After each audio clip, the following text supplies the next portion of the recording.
I was so interested to investigate which women were women looking at, not the men, okay, not the men which women that they had chosen, but which women were sort of put forward by Renaissance ladies as their role models, as their heroines.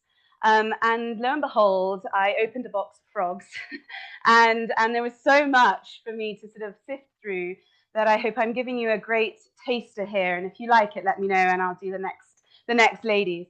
But really tonight, the focus will be on these two ladies, Lucrezia Tornabuoni and Eleonora di Toledo. Probably both of whom are quite well known to you. Eleonora probably definitely, Lucrezia probably a little less. She is mostly well known because she had a famous son, Lorenzo the Magnificent, who, he takes the limelight a lot of the time. But Lucrezia is fascinating, and we'll get to know her a little bit tonight.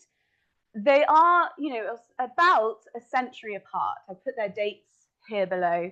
And when I was first looking at the connections that I've proposed tonight, I sort of thought that these ladies are 100 years apart, and so much happens in those 100 years. The Medici come up, and then they exile, and then they go through a whole turbulent period, and then they come back, and it's a different world. And I'm not going to suggest that they knew one another and, all of that. No. But there are some interesting patterns that come up and some interesting connections that I want to propose to you tonight. And hopefully you'll find it interesting and you'll find it engaging.